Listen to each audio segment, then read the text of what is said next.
आजादी का अमृत महोत्सव।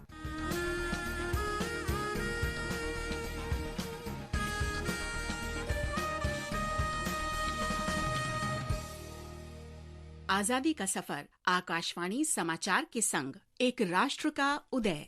भारत का गौरवशाली स्वतंत्रता संग्राम आधुनिक दुनिया के अब तक के सबसे महान संघर्षों में से एक है। आकाशवाणी समाचार आपके लिए प्रतिदिन लेकर आता है इस संघर्ष की एक झलक। যদি বা কোনো চাবুকের দিনে তোমার মুষ্টি জাগে, যেন তোমার রক্ত মিছিলে নেতাজি পুরো ভাগে, যেন তোমার রক্ত মিছিলে নেতাজি পুরো ভাগে। 3 मई 1939 को नेताजी सुभाष चंद्र बोस ने फॉरवर्ड ब्लॉक के गठन की घोषणा की। 1939 में भारतीय राष्ट्रीय कांग्रेस के अध्यक्ष पद से नेताजी के इस्तीफे के बाद फॉरवर्ड ब्लॉक इसके भीतर एक गुट के रूप में उभरा। इसका संविधान और कार्यक्रम 22 जून 1939 को बॉम्बे में इसके पहले अखिल भारतीय सत्र में अपनाया गया था। सुभाष चंद्र बोस ने अपने अध्यक्षीय भाषण में निकट भविष्य में पूर्ण स्वराज की प्राप्ति के लिए ठोस कार्य योजना दी।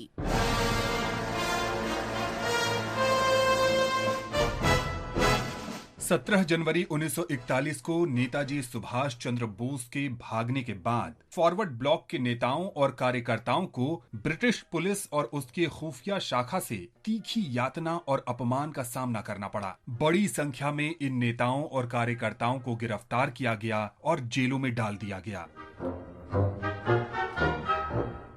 फॉरवर्ड ब्लॉक को जून 1942 में प्रतिबंधित घोषित कर दिया गया था। इसे हालांकि अवैध घोषित कर दिया गया था, लेकिन फिर भी इसने 1942 में भारत छोड़ो आंदोलन का समर्थन किया। इनमें सरदुल सिंह कविशर, शीलभद्र याजी, HV Kamat, RS रुइकर, KN Joglekar, Mukund लाल सरकार और U मुथुरालिंगम थेवर जैसे पार्टी के राष्ट्रीय स्तर के नेता शामिल थे।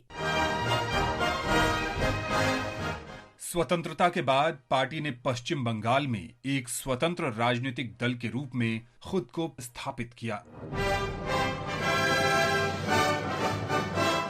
हम स्वतंत्रता सेनानी ज्वाला प्रसाद को भी आज के दिन याद कर रहे हैं, जिन्हें 3 मई 1860 को अंग्रेजों ने मार डाला था। वो उत्तर प्रदेश के कानपुर से थे और उन्होंने भारतीय स्वतंत्रता के पहले युद्ध में सक्रियता से भाग लिया था। उन्होंने कानपुर में सेना का नेतृत्व किया और ब्रिटिश सेना के खिलाफ कई युद्ध लड़े। वो नाना साहब के मुख्य लेफ्टिनेंट बने और जब अंग्रेज कानपुर छोड़ रहे थे तब तांत्या टोपे, अजीमुल्लाह खान, बाला साहब और टिक्का सिंह के साथ सती चौरा घाट पर भी मौजूद थे। ज्वाला प्रसाद को अंग्रेजों ने पकड़ लिया और मौत की सजा सुनाई। उन्हें 3 मई 1860 को कानपुर के सती चौरा घाट पर फांसी पर लटका दिया गया था। हम इस महान शहीद को नमन करते हैं।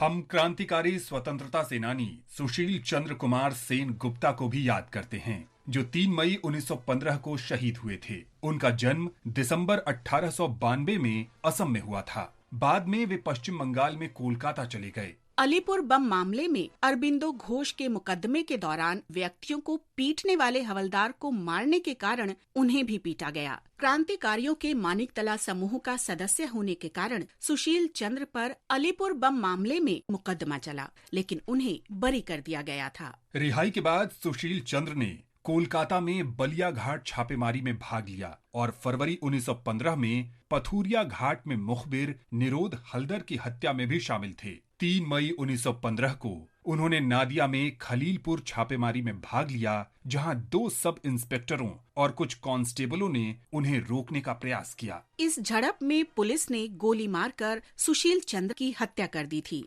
हम इस महान वीर को नमन करते हैं।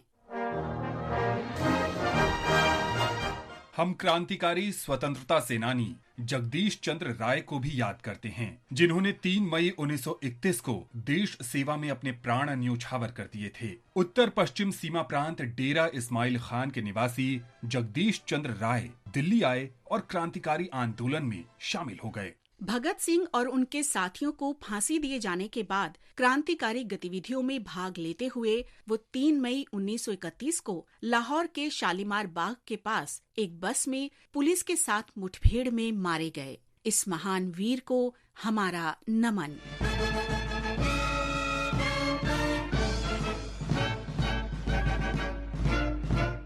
हम इंडियन नेशनल आर्मी के सदस्य केसरी चंद शर्मा को भी याद करते हैं, जिन्हें 3 मई 1945 को अंग्रेजों ने मार डाला था। दिल्ली के निवासी केसरी चंद को बर्मा के मोर्चे पर इम्फाल के पास लड़ाई के दौरान ब्रिटिश सेना ने पकड़ लिया था। दिसंबर 1944 में राजा सम्राट के विरुद्ध युद्ध छेड़ने के लिए उन पर मुकदमा चलाया गया और कोर्ट मार्शल में मौत की सजा सुनाई गई। 3 मई 1945 को उन्हें दिल्ली जेल में फांसी दे दी गई थी। भारत के इस महान सपूत को हमारा नमन। हम वीर योद्धा भगत हेम्बाराम को भी याद करते हैं, जिन्होंने भारत छोड़ो आंदोलन और लाठी पहर आंदोलन में भाग लिया था। झारखंड के संथाल परगना में जन्मे भगत हेम्बाराम को 9 मई 1943 को गिरफ्तार किया गया और उन्हें 3 साल की कारावास हुई। 3 मई 1944 को राजमहल जेल में उनका निधन हो गया। हम भारत के इस महान सपूत को नमन करते हैं। इसके साथ ही आजादी का सफर आकाशवाणी समाचार की संग श्रृंखला का ये अंक संपन्न होता है। कल फिर मिलेंगे अगली कड़ी में।